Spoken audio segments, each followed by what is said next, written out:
Zava otganimda Erangilda eng qiyin o'yinim. Event taraf sakraganimda orqamda juda ham ko'p odam bor edi.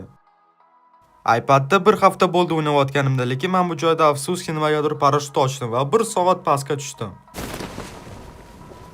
Eventga borishga ozgincha ulgurmadim. Mashina olib event tarafga bordim. Keyin eshitsam, pastda ikkita odam meni push qilyapti. Shu paytda o'sha ikkita o'yinchi butun eventni yopgan va men bitta o'zim ularga qarshi. Keyin ulardan bittasi meni oldimga yaqinlashdi. Uni teammatidan bittasi meni tarafimga molik otmoqchi bo'ldi. Keyin men tezda uydan tushdim.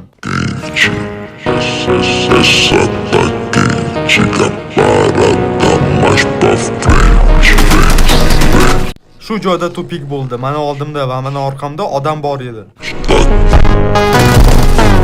Orqamdagini o'ldirdim. Endi tezda aptechka urishim kerak.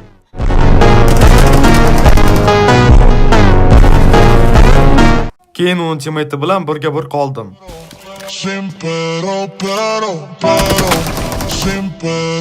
Shu joyda perezaradga qilayotgan paytim men uni push qildim va